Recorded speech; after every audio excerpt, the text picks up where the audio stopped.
ഒരു ചെറിയ ഗ്രാമത്തിൽ രവി എന്ന സാദാ ബാലൻ ജീവിച്ചിരുന്നു.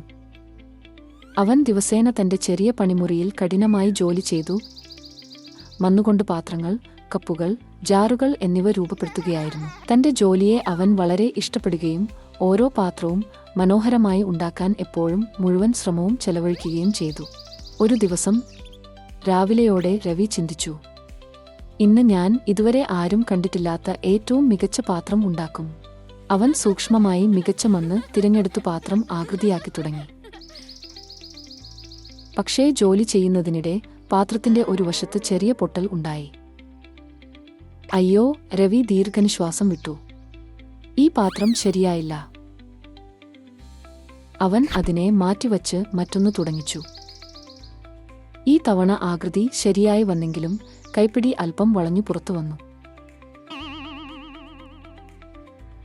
ഇതും ശരിയായില്ല എന്ന് അവൻ നിരാശയായി പറഞ്ഞു.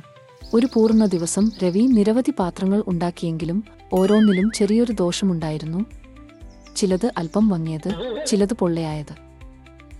സന്ധ്യയോടെ അവൻ ക്ഷീണിച്ച് നിരാശനായി. അപ്പോഴാണ് ഒരു വയോധികയായ സ്ത്രീ അവന്റെ പണിമുറിയിലേക്ക് എത്തിയത്. അവൾ സ്നേഹത്തോടെ പറഞ്ഞു, നിന്റെ പാത്രങ്ങളിൽ ഒന്ന് എനിക്ക് വാങ്ങാമോ? എന്റെ പഴയ പാത്രം പൊട്ടിപ്പോയി. രവി അലമാരയിലേക്ക് വിരൽ ചൂണ്ടി പറഞ്ഞു, നിനക്ക് ഇഷ്ടമുള്ളത് എടുക്കാം, പക്ഷേ അവ ഒന്നും പൂർണ്ണമായിട്ടില്ല. വയോധിക സ്ത്രീ പുഞ്ചിരിച്ച് ചെറിയ പൊട്ടലുള്ള പാത്രം തിരഞ്ഞെടുത്തു. അവൾ അത് വെള്ളം നിറച്ച് വീട്ടിലേക്ക് കൊണ്ടുപോയി. മറാൾ അവൾ വീണ്ടും വന്നു, കണ്ണുകളിൽ ആനന്ദം നിറഞ്ഞു പറഞ്ഞു, രവി, നിനക്ക് അറിയാമോ, ഞാൻ ഈ പാത്രത്തിൽ വെള്ളം കൊണ്ടുപോകുമ്പോഴൊക്കെ കുറച്ചു തുള്ളികൾ ആ പൊട്ടലിലൂടെ പുറത്തേക്ക് വീഴുന്നു. അവ എന്റെ വഴിയിലുള്ള പുഷ്പങ്ങൾക്ക് വെള്ളമാകുന്നു. നിന്റെ അപൂർണ പാത്രത്തിന് നന്ദി, ഇപ്പോൾ മനോഹരമായ പൂക്കൾ വിരിയുന്നുണ്ട്.